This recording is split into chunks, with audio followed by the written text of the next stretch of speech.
Magandang hapon, Pilipinas. Live mula sa Pag-asa, DOST.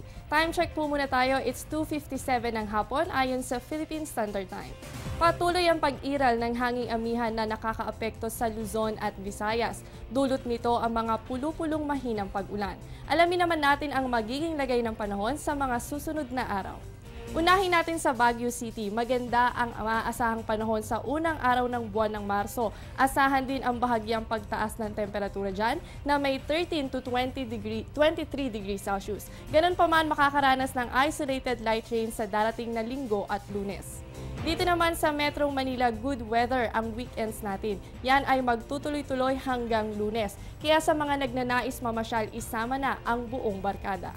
Para naman sa Metro Cebu, bukas ay makakaranas ng maulap na kalangitan na may kasamang pag-ulan. Pero hindi naman masasayang ang weekends nyo dahil sa Linggo at Lunes magiging maaraw ang panahon. Huwag na lang kalimutan na sa kada lakad natin ang pagdadala ng pamatid-uhaw dahil bahagyang mataas ang temperatura natin dyan na may 20 to 32 degrees Celsius. Yan ay para maiwasan ang dehydration at mapanatili ang normal temperature ng inyong katawan. At dito naman sa Metro Davao, asahan ang partly cloudy to cloudy skies with isolated rain showers or thunderstorms bukas hanggang sa Lunes. Makakabuti na manatili na lamang sa bahay sa darating na Sabado at Linggo. At panghuli sa Zamboanga City, makakaranas bukas hanggang sa darating na Lunes ng maulap na kalangitan. Yan ay may kasamang isolated rain showers or thunderstorms. Kaya naman kung hindi may iwasan ang paglabas ng bahay, ugaliin ang pagdadala ng payong para sa posibleng pag-ulan lalo na pagsapit ng hapon o gabi. Yan ang 3-day weather forecast mula sa Pag-asa. Para sa ibang usapin, tinatawag na Oral Health Month ang buwan ng Pebrero, pero hindi yan natatapos sa araw na ito. Ano-ano nga ba ang dapat gawin para mapangalagaan ang ating mga ngipin? Yan at ang iba pang detalye sa aming pagbabalik.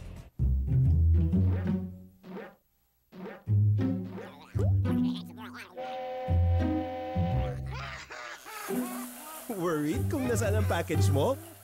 Sa Air 21, worry-free! May real-time SMS updates kaya alam mong status ng padala mo every step of the way. Why worry? Pwede namang worry-free. Sa Air 21, sagot ko, padala mo.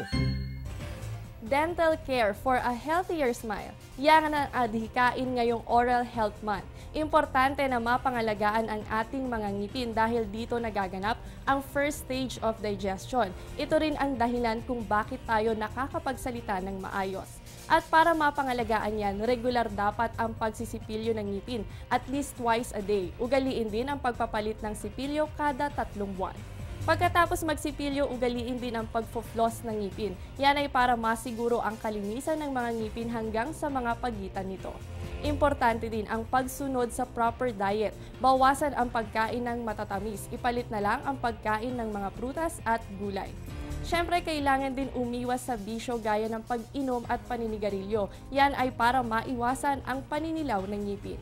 At ugaliin din ang regular na pagbisita sa inyong dentista. Maaaring gawin yan kada 6 na buwan. At yan ang mga healthy tips mula sa Philippine Dental Association.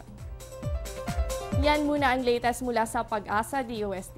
Manatiling nakatutok sa Panahon TV Express kung saan walang pinipiling panahon ang pagbibigay impormasyon.